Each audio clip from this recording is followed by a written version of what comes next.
लोग पीजीटी संस्कृत के पाठ्यक्रम का अध्ययन कर रहे हैं, जिसमें अभी तक हम लोगों ने साहित्य वाला पोर्शन कर लिया है। इतिहास वाला पोर्शन जो साहित्य का था, हाँ, गद्य पद्य का विकास और संस्कृत भाषा का उद्भव विकास, महाकाव्य, नाटक, इन सब का हम लोगों ने विकास देख लिया है।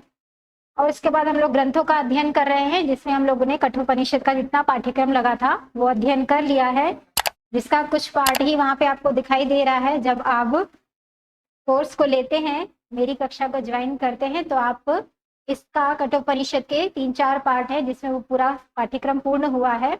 वो पाठ्यक्रम आपको कोर्स को लेने के बाद ही, इसको स्टडी प्लैनेट को ज्वाइन करने के बाद ही वो सारे वीडियो देखने को मिलेंगे। अभी हम लोग का अध्ययन चल रहा है किरातार्जुनीयम का। हम लोग महाकवि भारवी परिणीत महाकाव्य किरातार्जुनीयम का अध्ययन कर रहे हैं, जिसका एक सैंपल डाला जा चुका है। बाकी आप लोगों को कोर्स लेने पर, कोचिंग में ज्वाइन करने पर वो बाकी आगे का भाग आप लोगों को पढ़ने के लिए उपलब्ध हो जाएगा। तो हम लोग का हो गया है अभी तक किरातार्जुनीयम में 4 श्लोक हम लोग के हो गए हैं, जिनकी हम लोगों ने व्याख्या और व्याकरण और संभावित प्रश्नों को भी साथ में किया है। आज हम लोग इससे आगे करेंगे, लेकिन इससे पूर्व, आगे बढ़ने से पूर्व, जैसा कि मैंने कहा था कि ये संस्कृत विषय है। संस्कृत विषय का जो भी काव्य पढ़ेंगे, जो भी आप काव्य का अध्ययन कर रहे हैं, जिस भी ग्रंथ का अध्ययन कर रहे हैं, उसका वाचन, उसका उच्चारण, उसको कंठस्थीकरण जरूर करिए। पूरा पोर्शन नहीं, कम से कम कुछ भाग आप उसको कंठस्थ अवश्य करिए। तो हम लोग कर रहे हैं, तो इसमें हम आगे बढ़ने से पहले पूर्व में जो हम लोग पढ़ चुके हैं पिछली कक्षा में, उसका उच्चारण करते हुए फिर हम लोग आगे बढ़ेंगे। पहला श्लोक है किरातार्जुनीयम का, मंगलाचरण है, और इसमें कौन सा छंद है? वंशस्थ छंद है। और वंशस्थ छंद हमारा 44 संख्या तक है, उसके बाद नहीं है। तो हम लोग करते हैं उच्चारण। यह कुरूणाम अधिपस्य पालनी, यह कुरूणाम अधिपस्य पालनी, प्रजासु वृत्तिं यमयुङ्क्त वेदितुं, सवर्णिलिङ्गी विदितः समाययौ, सवर्णिलिङ्गी विदितः समाययौ, स्थिरं द्वैतवने वनेचरः, युधिष्ठिरं द्वैतवने वनेचरः, कृतप्रणामस्य मही भुजे, कृतप्रणामस्य मही भुजे, जितां सपत्नेन निवेदयिष्यतः, जितां सपत्नेन निवेदयिष्यतः, न विव्यथेतस्य मनो न हि प्रियम्, न विव्यथेतस्य मनो न हि प्रियम्, प्रवक्तुमिच्छन्ति वृषा हितैषिणः, प्रवक्तुमिच्छन्ति वृषा हितैषिणः, विषां विघाताय विधातुमिच्छतो, विषां विघाताय विधातुमिच्छतो, रहस्यनुज्ञामधिगम्य भूभृतः, रहस्यनुज्ञामधिगम्य भूभृतः, ससौष्ठवौदार्यविशेषशालिनी, ससौष्ठवौदार्यविशेषशालिनी, विरीषितार्थामिति वाचमाददे, विरीषितार्थामिति वाचमादते, क्रियासु युक्तैर्नृपचारचक्षुषो, क्रियासु युक्तैर्नृपचारचक्षुषो, न वञ्चनीयाः प्रभवो नुजीविभिः, न वञ्चनीयाः प्रभवो नुजीविभिः, अतोऽर्हति क्षन्तुमसाधु साधु वा, अतोर्हसि क्षन्तुमसाधु साधु वा हितं मनोहारि च दुर्लभं वचः हितं मनोहारि च दुर्लभं वचः किं सखा साधुन शास्ति योधिपम् किं सखा साधुन शास्ति योधिपम् हितान्नयः संशृणुते स किं प्रभु हितान्नयः संशृणुते स किं प्रभु तदानुकूलेषु हि कुर्वते रतिम् तदानुकूलेषु हि कुर्वते रतिम् नृपेष्वमात्येषु च सर्वसम्पदः नृपेष्वमात्येषु च सर्वसम्पदः। आज हम लोग यहीं पंचम श्लोक से आरंभ करेंगे। अभी तक हम लोग का विषय था, जैसा कि मैंने कहा था, किरातार्जुनीयम राजनीति का ग्रंथ है, क्योंकि भारवी क्या थे, राजनीति के प्रकांड पंडित माने गए थे। तो उनका जो राजनीति का जितना भी ज्ञान था, उन्होंने इसमें अपनी रचना में उनका कुछ न कुछ असर दिखाई दिया है। तो हम लोग की राजनीति की बात चल रही है, तो राजा की इसमें बात चल रही है। किस राजा की बात चल रही है? राजा दुर्योधन और राजा युधिष्ठिर, दोनों की बात चल रही है। जिसमें अभी तक का विषय जो हो गया है, इसमें युधिष्ठिर इस समय वन में है, जिन्होंने अपने गुप्तचर को भेजा हुआ था दुर्योधन के राज्य शासन व्यवस्था को जानने के लिए। वो वहां से लौटा है सब कुछ जानकारी लेकर के। उसके बाद से हम लोग पढ़ रहे हैं।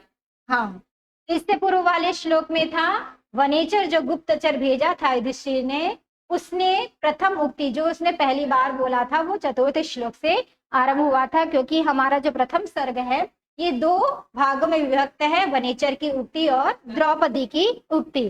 तो वनेचर ने चतुर्थ श्लोक से बोला, प्रारंभ किया है। तो यहाँ भी कौन बोल रहा है? वनेचर ही बोल रहा है, अभी वनेचर ही बोल रहा है। अभी द्रौपदी की उक्ति नहीं आई है, तो यहाँ पर वनेचर ही बोल रहा है। तो क्या बोल रहा है देख लेते हैं। कह रहा है, स किम सखा साधु न शास्ति यह अधिपम। ठीक है, यहाँ विच्छेद करेंगे तो निकलेगा यह अधिपम।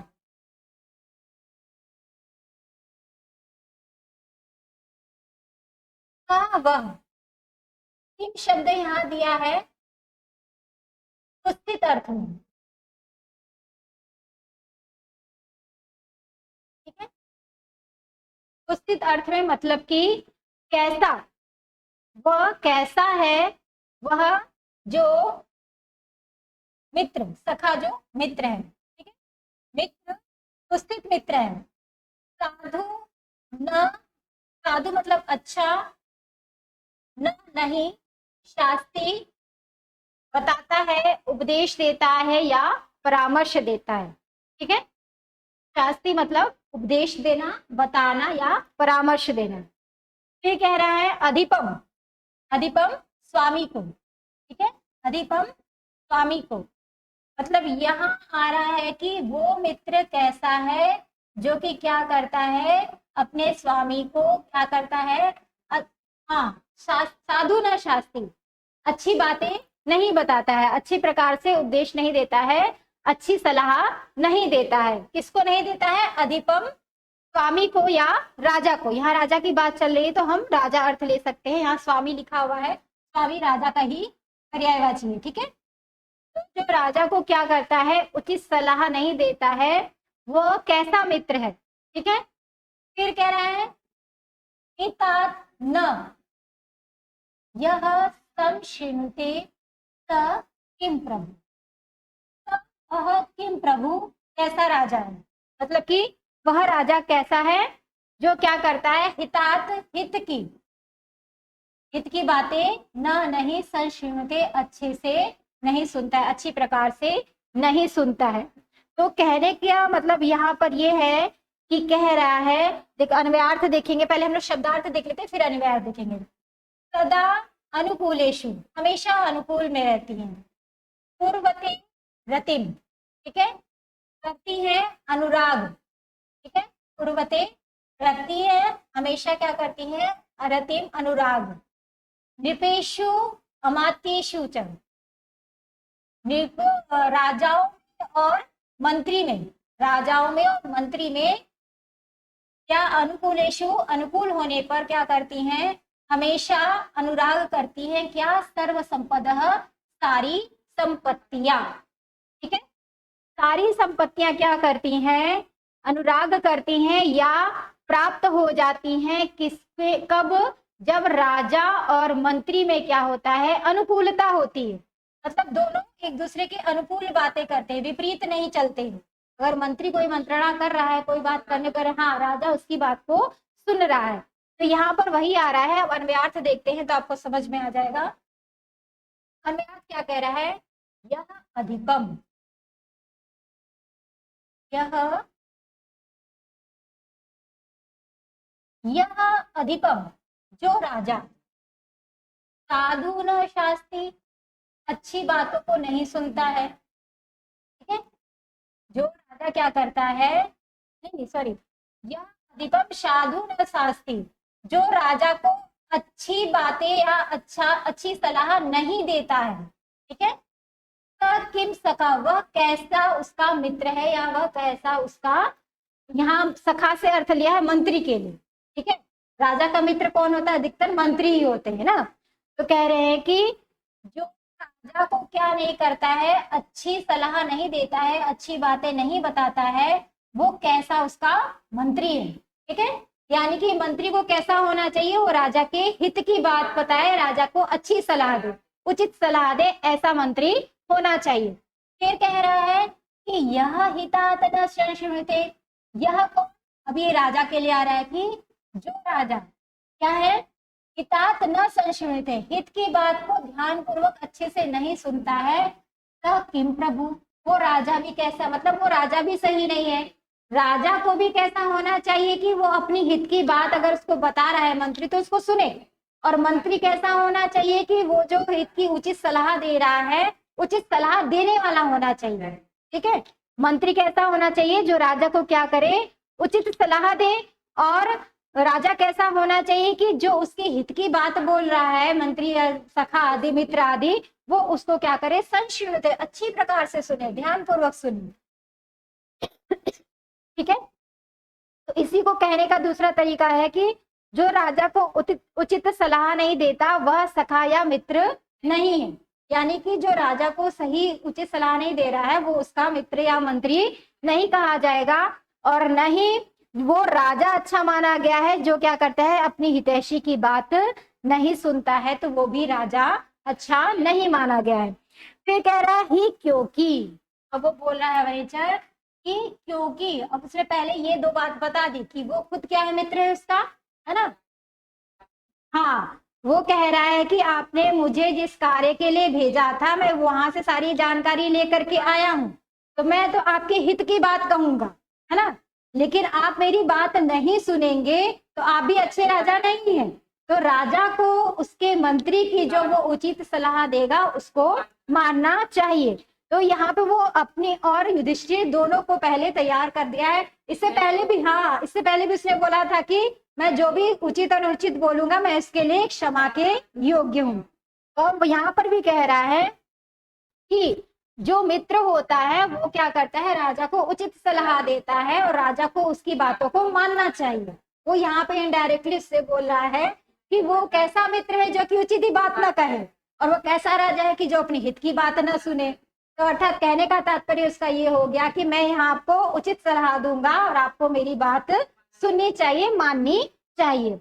तो कह रहा है क्योंकि, क्यों माननी चाहिए आपको मेरी बात, क्यों आपको मेरी बात उचित लगनी चाहिए, तो कह रहा है क्योंकि नृपेषु अमात्येषु, यहाँ विच्छेद करेंगे तो नृपेषु निकलेगा, ये श है ना, नृपेषु अमात्येषु, तो नृपेषु अमात्येषु अनुकूलेषु, ये तीनों एक साथ आ गए, राजाओं के में और मंत्रियों में, ठीक है, राजाओं और मंत्रियों के अनुकूलेषु यानी कि अनुकूल रहने पर, अर्थात राजा की बात मंत्री माने और मंत्री की बात राजा माने, तभी दोनों अनुकूल रहेंगे, कोई भी एक बात ना मानने पे विपरीत हो जाएगा।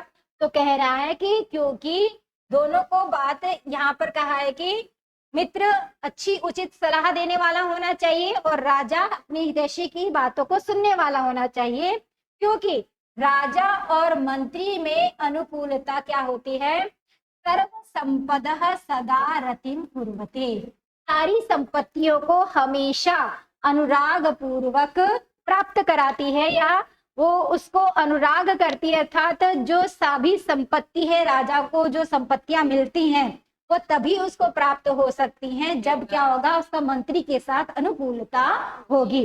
तो मंत्री और राजा में अनुकूलता क्या होता है, समस्त संपत्तियों के अनुराग को का कारण होती है, अर्थात सारी संपत्तियां उसको तभी प्राप्त होंगी जब वो हाँ दोनों अनुकूल होंगे, तभी राज्य की जो संपत्तियां है उसको जो अनुराग है, मतलब कि हाँ जो सारी संपत्तियों से जो अनुराग है, मतलब कि संपत्तियों का प्राप्त होना, ठीक है, सारी संपत्तियों का प्राप्त होना वो कब है, जब राजा और मंत्री के बीच में क्या होगा, अनुकूलता होगी। दोनों में अनुकूलता होने पर ही क्या होती हैं, सभी संपत्तियां उनको प्राप्त होती हैं। अनुराग पूर्वक रहती हैं, मतलब प्रेम पूर्वक रहती है, मतलब वही है कि जो संपत्ति उनको मिलेगी दोनों के व्यवहार, अच्छे व्यवहार से वो उनके पास रहेगी, वो कोई और लूट नहीं सकता है, क्योंकि जाहिर सी बात है जब दोनों में अच्छा तालमेल होगा, हाँ, तो राज्य की संपत्ति उसके पास ही रहेगी। जहां विरोध दिखेगा तो कोई भी आके लूट के ले जाएगा। तो वही कह रहा है कि क्योंकि इसने पहले भी बोला था कि इसके स्टार्टिंग में वनेचर के आने से पहले बताया गया था कि हितैषी होते हैं, जो हितैषी होते हैं वो सत्य वचन बोलते हैं। वो हितैषी वाली बात भी यही पर आ रही है कि हितैषी है क्योंकि वनेचर गुप्तचर उसका हितैषी है, तो हाँ, और मैं जो कहूंगा वो आपके लिए उचित ही कहूंगा, क्योंकि मैं आपका हितैषी हूँ, तो मैं जो बात कहूंगा वो उचित कहूंगा, क्योंकि वो मित्र नहीं है जो कि उचित सलाह ना दे राजा को। जो राजा को उचित सलाह ना दे वो मंत्री नहीं कहलाता है, वो मित्र, उसका मित्र राजा का मित्र नहीं कहलाता है, नहीं होता है। उसी प्रकार वो राजा भी राजा नहीं होता है जो कि अपने हितैषी की बात को नहीं सुनता है, नहीं मानता है। ये हो गया आपका अन्वयार्थ। यहाँ पे यही बात आ रही है कि वनेचर बोल रहा है, अभी वर्णन उसने प्रारंभ नहीं किया है, कि जो